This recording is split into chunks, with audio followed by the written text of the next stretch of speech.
greetings from the day or week 3 of quarantine for me.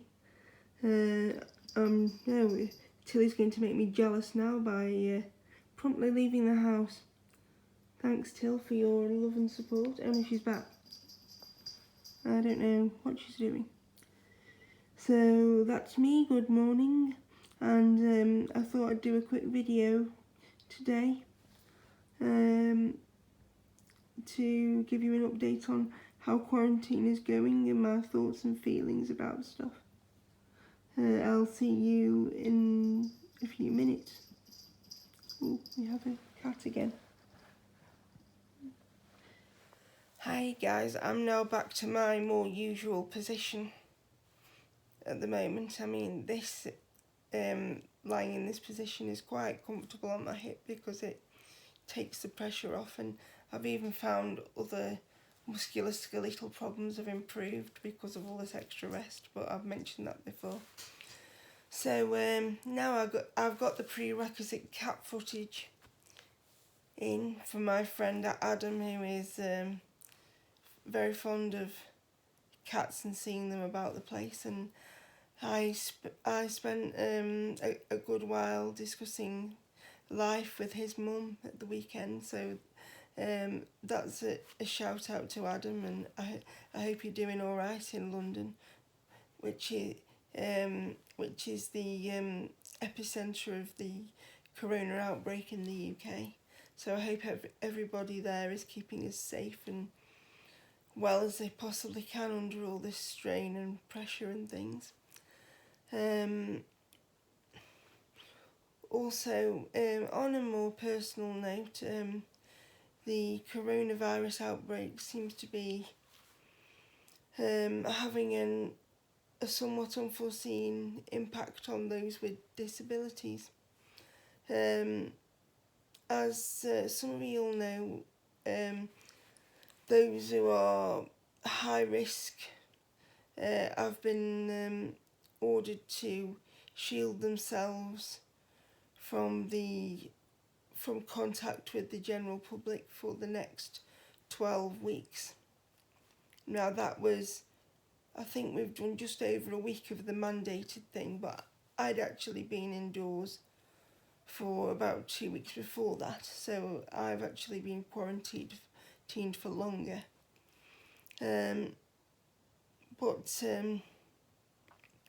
now and also this year I've experienced a great amount of physical deterioration, so I am back in touch with social workers again, and as some of you may know, I had a care assessment a few weeks ago as well, and all seemed to be progressing well until I learned apparently the government has suspended mandatory duty of care on local authorities to provide care services for those with needs, and so my social worker has said basically there is a chance that I might not get the care that I've been assessed as requiring because it might not be seen as critical. In order for me to receive care within my own home, it has to be I have to be judged as a situation that is sort of in critical and severe need. Now, I have some level of private care in place funded by my father, so we don't know whether this is going to mean that I'm not seen as a critical or as somebody with critical needs, so I don't know how this will pan out, and I also don't know what they class as being an infringement on one's human rights. I mean, there's lots of things these days that are considered as infringement on your human rights, and there's just far too many horror stories and scare stories being bandied around on the internet for me to want to read into it on a very deep basis. I gave myself a significant headache a few days ago reading the new guidelines about treatment of those with significant or underlying conditions in relation to the NICE guidelines. And suffice to say, it wasn't a pretty picture of how some people were reading into how those with disabilities might get treated. In the current climate of possible shortage of ventilator, access to ventilators and things like CPAP machines and those sort of critical care. So in the end I gave up trying to read the guidelines because I could only get them in print anyway, and that's very difficult for me.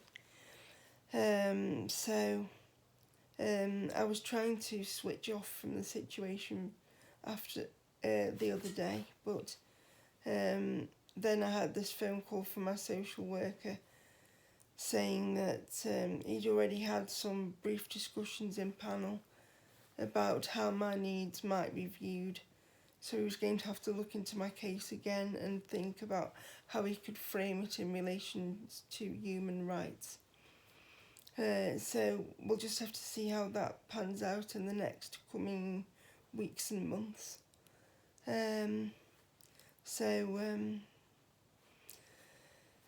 That's sort of been my week, really, a sort of week of ups and downs. I felt a lot better, and then I've had some instances of pain this week, but it's not been as prolonged as it's been in. It has been less prolonged than previously, so I kind of view it as progress. But then, if you're not moving more than a few feet a day, or spending most of the time lying on your bed, it is going to feel better, but at some point I want to get back to living life as fully as I possibly can, and sort of contributing to society. But I think when all this pandemic is over, it's going to raise some very stark questions about the society we live in and how we treat those around us.